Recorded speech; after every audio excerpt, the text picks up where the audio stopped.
मित्रों, आपकी बात आपके साथ राकेश मोहन त्यागी यूट्यूब चैनल के 140वें अंक में आज दिनांक 17/11/2024 के इस अंक में आप सभी का हार्दिक स्वागत, अभिनंदन। मित्रों, आज के समाचार पत्र में व पिछले 2-3 दिन के समाचार पत्र में आपने निश्चित ही इन समाचार पर ध्यान दिया होगा कि मणिपुर पूर्वोत्तर के राज्य में बहुत खूबसूरत राज्य है। इसमें हिंसा जो लगातार अनवरत रूप से लंबे समय से ये क्षेत्र हिंसाग्रस्त है, एक बार पुनः हिंसा ने अपने पांव पसारने शुरू किए हैं। और मणिपुर समस्या के बारे में मैं विगत के अपने अंकों में भी आपके समक्ष इस समस्या के बारे में जानकारी दे चुका हूं। मोदी जी की सरकार तीसरे कार्यकाल में कश्मीर, पंजाब, मणिपुर समस्या से संबंधित जो मैंने इस YouTube चैनल के माध्यम से आपके समक्ष वीडियो दिया था, मेरा अनुरोध है एक बार आप पुनः उसको सुने और महसूस करें। जो संभावनाएं मैंने व्यक्त की थी वही सब होता हुआ नजर आ रहा है। मित्रों, इस समय मणिपुर के अंदर कुकीज आतंकवादियों ने, जो देश विरोधी तत्वों से प्रेरित हैं, ईसाई मिशनरी चर्च द्वारा जिनको लंबा समय से समर्थन प्राप्त है, और अंतर्राष्ट्रीय नशे के कारोबार व हथियारों के कारोबारियों से उनके संबंध होने के कारण, देश विरोधी तत्वों के से उनके संबंध होने के कारण वामपंथी चर्च प्रेरित चाइनीज समूहों से ऐसे संबंधित यह जो कुकीज हैं, ये कोई आज के नहीं है इस देश में। और यह समस्या ब्रिटिश कार्यकाल से मणिपुर और पूर्वोत्तर राज्यों में है। उस तत्कालीन जो हम पर शासन करते थे अंग्रेज, उनकी एक बड़ी दबी हुई इच्छा थी कि कुछ ईसाई प्रदेश, ईसाई धर्म का इन प्रदेशों में बहुमत हो, और उन बहुमत के आधार पर, धार्मिक आधार पर इस पूर्वोत्तर के भाग को हम इसको ईसाई बहुल्य देश बनाने का एक उनकी लंबी प्लानिंग थी। मित्रों, उस प्लानिंग में के तहत उन्होंने वहाँ के वनवासी, पहाड़ों पर निवास करने वाले मैतेई समाज, जो सनातनी समाज है, वैष्णव संप्रदाय से प्रेरित है, उसको टारगेट करके लगातार अपने धर्मांतरण व सनातन विरोधी कार्यों के कारण धीरे धीरे वहाँ चर्च ने अपने पांव पसारने शुरू किए थे। और जो कुकीज समाज है, जो म्यांमार, चाइनीज के चिन प्रांत व अन्य जगहों से हमारे देश के ही कुछ राजाओं ने 1-1.5 शताब्दी पहले अपनी आपसी संघर्ष में इनको यहाँ कर लाकर, ये अच्छे लड़ाके होते थे, बसाया था। और धीरे धीरे इन लोगों ने अपनी संख्या बल के आधार पर चर्च से समर्थन प्राप्त करके मैतेई समाज, जो कि उस समय पहाड़ों पर रहता था, कीमती जगहों पर रहता था, उनको वहाँ से खदेड़ कर अपना स्थान वहाँ बनाया।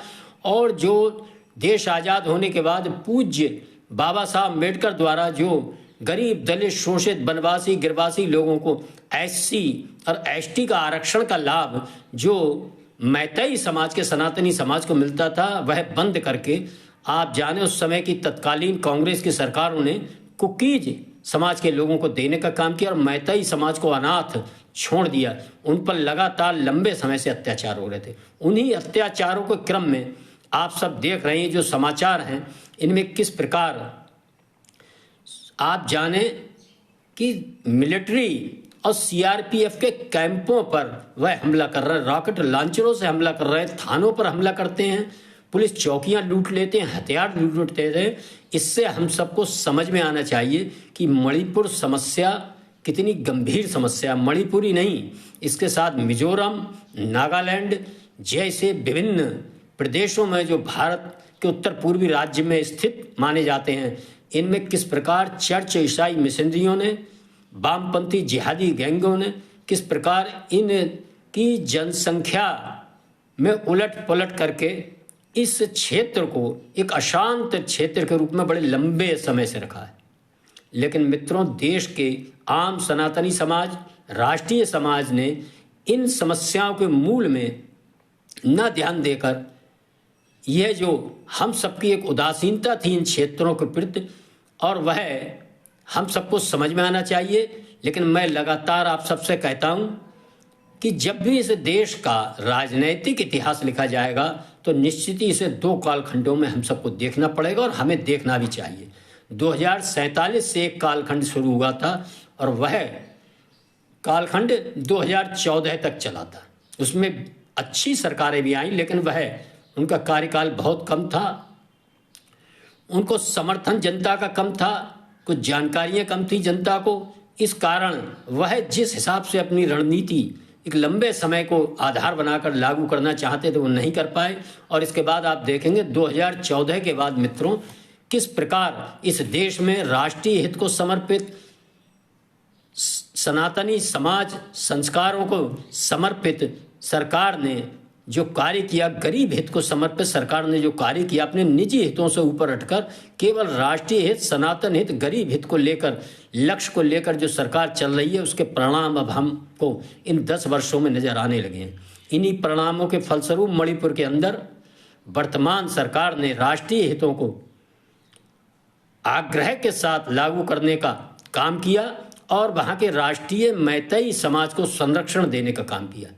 मित्रों, धीरे धीरे कुकीज को जो जहाँ से सबसे जो उग्रवादी, आतंकवादी, चर्च प्रेरित जो सबसे ज़्यादा उनको धन और हथियार का संसाधन उपलब्ध होते थे, उसका मुख्य कारण था कि वे अफीम की खेती बहुत बड़े स्तर पर करते थे और उनके अफीम से बनाए नशे का कारोबार का बहुत बड़ा केंद्र ये उत्तर भारत के राज्य बनते जा रहे थे। इनसे वह लोग हथियार खरीद कर और सशक्त होते जा रहे थे। उनकी हिम्मत इतनी बढ़ चुकी थी कि वह इस देश की military, CRPF, BSF, Assam rifles आदि के शिविरों पर हमला करना, उनको मारना और अपनी एक तरह से समानांतर सरकार चलाने का जो काम कर रहे थे, वह वर्तमान सरकार में गृह मंत्रालय ने सख्ती से मना किया।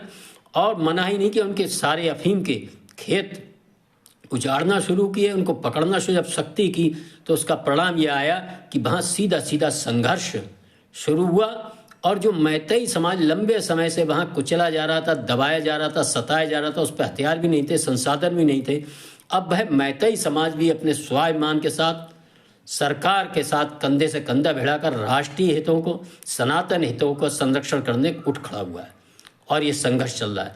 आप सबने देखा है कि इस समय जो सीआरपीएफ के कैंप पर इन उग्रवादियों ने हमला किया था, उसमें 11 उग्रवादी मारे गए, लेकिन वहाँ से भागते हुए उग्रवादियों ने 6 मैतेई समाज की महिलाओं, बच्चों सहित 6 लोगों का अपहरण कर लिया। उनके शव बरामद हुए हैं नदी के किनारे और इस कारण ये जो 11 आतंकवादी मरे हैं, इससे वह लोग बहुत बौखलाए हुए हैं। और इस समस्या को आप एक तात्कालिक समस्या ना समझें, ये एक बहुत बड़ी षड्यंत्र है देश के खिलाफ। इसके बारे में मैं बात करते हुए आपका ध्यान सितंबर माह में इसी के बराबर में मिजोरम क्षेत्र में, वहाँ भी चर्च ईसाई समूहों की संख्या बहुत बड़ी 80-90% हो चुकी है।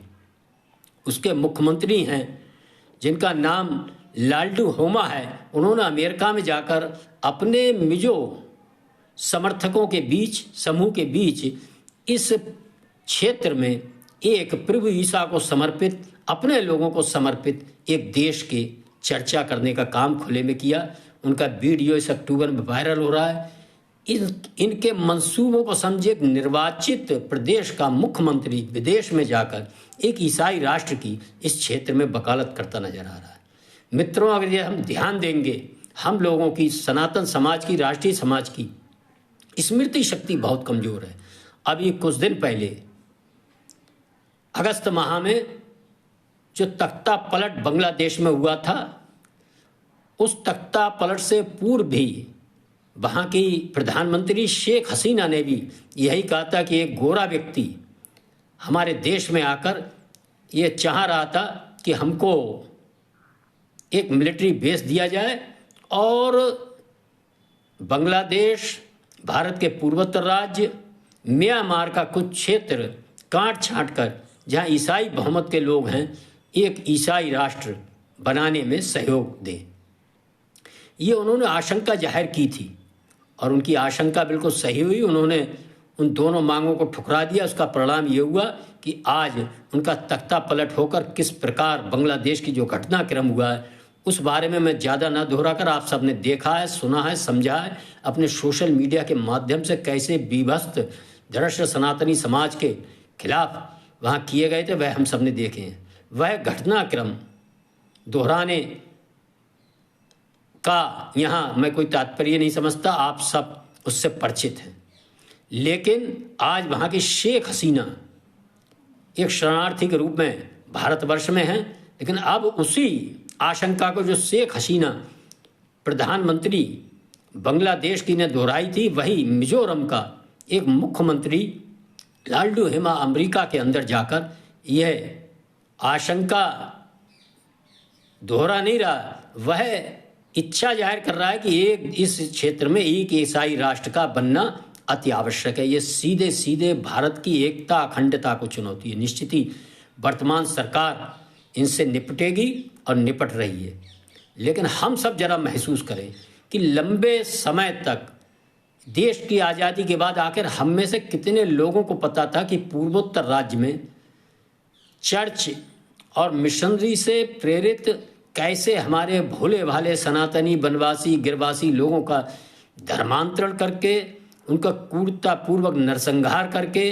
बिल्कुल जातीय उनका उन्मूलन करने का कुछ प्रदेशों में काम हुआ है, और उनसे हमारे ही भाई किस प्रकार लड़ रहे थे। इसका उदाहरण अगर हम सबको देखना है तो भाई मणिपुर है। कैसे आज मैतई समाज के लोग एक सनातनी राष्ट्रीय हित सरकार होने के कारण स्वाभिमान के साथ उठ खड़े हुए हैं, और वहाँ इंच इंच दर लड़ाई चल रही। रोजाना कुछ घटनाएं, कुछ लड़ाई, गांव के गांव वहाँ बटे हुए हैं, बस्तियाँ बटी हुई हैं। ये मैतई है, ये कुकीज है, और उनमें आए दिन घटनाएं होती हैं। वहाँ का मैतई समाज देश के सुरक्षा बलों के साथ, वहाँ की पुलिस के साथ, वहाँ की कानून के साथ सहयोग करता है, और इसी कारण जो वहाँ के चर्च द्वारा समर्थित वामपंथी समर्थित और नशे के कारोबारियों और हथियार का बहुत बड़ा जो कारोबार वहाँ पनपा है, ऐसे आतंकवादियों की आसान निशाना बनते हैं, और वह उनके साथ लड़ने का जो जज्बा जाहिर कर रहे हैं मैतई समाज के, इसका हम सबको उनकी प्रशंसा करनी चाहिए, धन्यवाद देना चाहिए। साथ ही मेरा आप सभी से अनुरोध है कि हम सबको अपनी जानकारियां दुरुस्त करना चाहिए। हम भूलें नहीं और किसी को छोड़े नहीं। यदि हमारे खिलाफ, हमारे देश के खिलाफ, हमारे राष्ट्र के खिलाफ कोई इस प्रकार की गतिविधियां चलाता है, और हम उनको जिस तरह से भी हों अपना समर्थन व्यक्त करते रहें। मेरा इस अवसर पर आप सबसे बस इतना ही कहना है कि 2014 के बाद जो हम सबके द्वारा जब हमने अपने निजी हितों को, जातीय हितों को, अन्य सभी हितों को ऊपर से अलग हटकर केवल राष्ट्रीय हित को सोचकर, सनातन हित को सोचकर अपना कीमती मतदान कर एक ऐसी सरकार चुनने का काम किया है, तो सरकार के इस कार्यकाल में आप देखेंगे, ये तीसरा कार्यकाल चल रहा है, किस प्रकार नई नई जानकारियां हम सबके समक्ष आ रही हैं, और कैसे कैसे संघर्ष इस देश के सनातनी समाज के खिलाफ, राष्ट्रीय हितों के खिलाफ पिछली सरकारों ने उनको मौन समर्थन देते हुए अपने जातवादी, परिवारवादी, निजी हितों को, आग्रह को ध्यान में रखकर ऐसे तत्वों को आगे बढ़ाने का काम किया। उसके दुष्परिणाम इस देश ने, इस देश के सुरक्षा बलों ने, इस देश के सनातनी समाज ने झेले हैं। इसको हम सबको भूलना नहीं चाहिए, और आगे भी हमको ऐसे तत्वों दोबारा मजबूत ना हो पाएं, हम सबको सचेत भी रहना चाहिए, सजग भी रहना चाहिए, संगठित भी रहना चाहिए। और मेरा आज के इस अंक में आप सभी से एक अनुरोध इतना ही है कि सदा की भांति कि इन आपकी बात आपके साथ राकेश मोहन त्यागी यूट्यूब चैनल पर प्रसारित अंक यदि आपको पसंद आते हैं तो मेरा अनुरोध है इनको लाइक करें, शेयर करें, तथा जिन मित्रों ने चैनल को सब्सक्राइब नहीं किया, चैनल को सब्सक्राइब करें। धन्यवाद। जय श्री राम, जय श्री वाल्मीकि भगवान। भारत माता की जय।